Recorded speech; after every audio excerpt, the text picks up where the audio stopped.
नमस्कार मैत्रिणींनो, आज आपण मस्त चमचमीत असं गावरान पद्धतीचं खार वांगं बनवणार आहोत। हे वांगं बनवताना आपल्याला हिरवं वाटण बनवायचं आहे। ते वाटण कसं बनवायचं आहे हे मी तुम्हाला पुढे व्हिडिओमध्ये सांगितलेलं आहे। आणि हो, हे वांगं बनवत असताना काय काय टिप्स वापरायच्यात हे पण मी सांगितलेलं आहे। यासाठी व्हिडिओ शेवटपर्यंत नक्की बघायचा आहे। तुम्हाला जर माझे व्हिडिओ आवडत असतील तर आपल्या चॅनलला सबस्क्राईब करायचे, शेजारी जे बेल बटन आहे तेही प्रेस करायचे। आज आपण जे खार वांगं बनवतोय ते तुम्ही भाकरी, भात किंवा चपाती अगदी कशासोबतही ट्राय केलं तरी सुद्धा ते अप्रतिम चवीचंच लागणार आहे। यासाठी व्हिडिओ शेवटपर्यंत नक्की बघायचा आहे।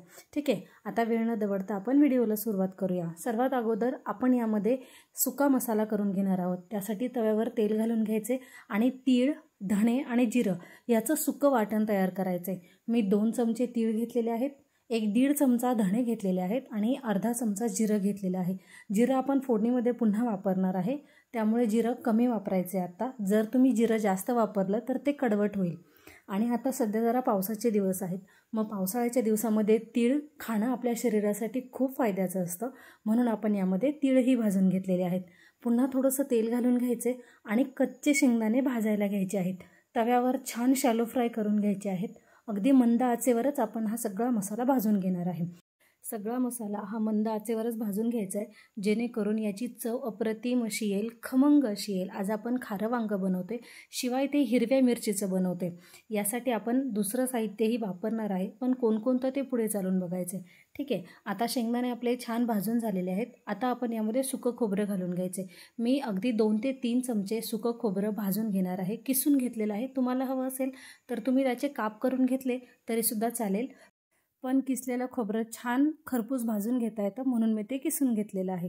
यानंतर मी या ठिकाणी मेन इन्ग्रेडियंट भाजून घेणार आहे। सर्वात अगोदर कमी तिखटवाल्या हिरव्या मिरच्या घेतलेल्या आहेत आणि त्याचबरोबर भरपूर लसूण घालायचा।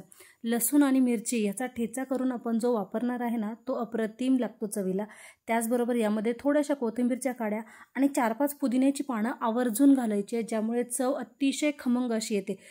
हे असं हिरव्या वाटणातलं आपलं जे खार वांगं आहे ना, ते आपल्या चिकन आणि मटनपेक्षाही मस्त भारी खमंग लागणार आहे।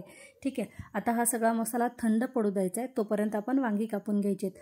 वांगी मी एकाच आकाराची घेतलेली आहेत, थोडीशी मोठ्या आकाराची आहेत, कारण मी कुकरमध्ये शिजवणार आहे।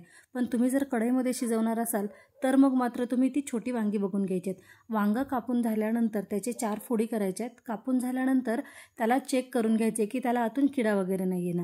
हे चेक करून झालं की त्यानंतर मग सगळ्यात महत्त्वाचं काम, पाणी काढून टाकायचे भांड्यातलं, वरून थोडंसं मीठ घालायचे आणि आवर्जून लिंबू पिळायचे। या 2 गोष्टी वापरल्यामुळे आपलं वांगं अजिबात काळं पडणार नाही आहे, शिवाय त्याला चवही अप्रतिम अशी येते।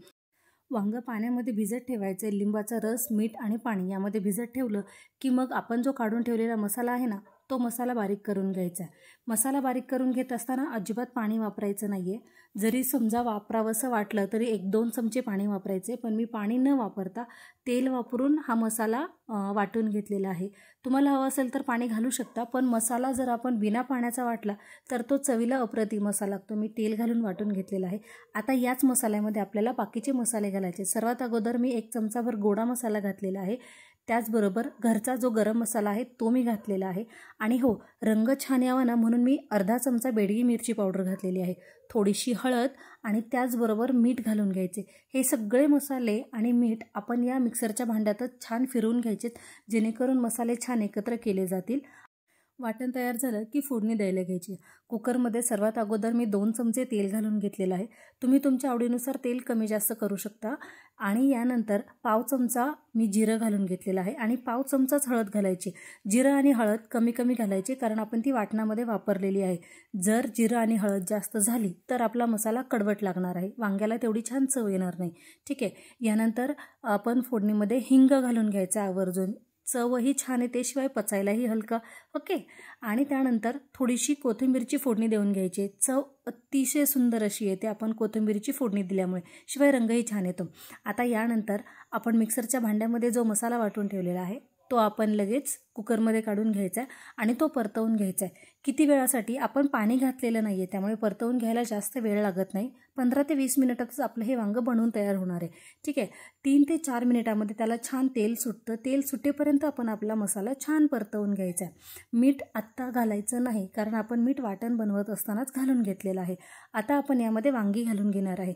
तुम्हाला जर हवं असेल तर तुम्ही मसाला वांग्यामध्ये भरलात तरीसुद्धा चालेल, कारण मसाल्यामध्ये म्हणजे आपण जे वाटण बनवलेलं आहे त्यामध्येच आपण सगळे गरम मसाले घालून घेतलेले आहेत, त्यामुळे वांग्यांनाही चव छान येणार आहे. ठीक आहे. आता ही वांगी कुकरमध्ये छान परतवून घ्यायची आहेत आणि त्यानंतर त्याला जरा वेळासाठी असंच राहू द्यायचं आहे. मिक्सरच्या भांड्यामध्ये थोडंसं गरम पाणी घालून घ्यायचं आणि ते पाणी आपण कुकरमध्ये घालून घेणार आहोत शिजवण्यासाठी. जर तुम्ही हे सगळं कढईमध्ये बनवणार असाल तर मग मात्र तुम्हाला पाणी थोडंसं जास्त लागेल, कारण कुकरमध्ये पटकन शिजते, तसं कढईमध्ये शिजण्यासाठी थोडासा जास्त वेळ लागतो. घाई गडबडीच्या वेळेला आपण आरामात कुकरमध्ये हे वांगं बनवू शकतो. वांग्याला मी पाणी घालून घेतलेलं आहे छान, पण गरम करूनच पाणी घालायचं, थंड पाणी अजिबात वापरायचं नाही आहे. या सगळ्या महत्त्वाच्या टिप्स फॉलो करून तुम्ही हे अप्रतिम असं मस्त खार वांगं बनवू शकता आरामात. हे वांगं कुकरमध्ये बनवते. माझ्याकडच्या कुकरमध्ये मी फक्त 2 शिट्ट्यांमध्येच हे वांगं शिजवून घेतलं होतं. तुमच्या रोजच्या वापरातील कुकरच्या अंदाजानुसार तुम्ही त्याच्या शिट्ट्या करून घ्यायच्यात. कुकरचं झाकण काढल्यानंतर एक 2-3 मिनिटासाठी आपण हे वांगं छान परतवून घ्यायचे आणि वरून हवं असेल तर तुम्ही थोडीशी कोथिंबीरही घालून घेऊ शकता, पण मला अजिबात गरज वाटली नाही. मी नंतर फक्त डेकोरेशनसाठी म्हणून थोडीशी घालून घेतलेली आहे. अशाच प्रकारच्या साध्या सोप्या सिंपल आणि मस्त खमंग रेसिपीसाठी श्रावणीज किचनला सबस्क्राईब करायचे. शेजारी जे बेल बटन आहे तेही प्रेस करा आणि या रेसिपीज तुमच्या फ्रेंड्स आणि फॅमिलीसोबतही शेअर करा.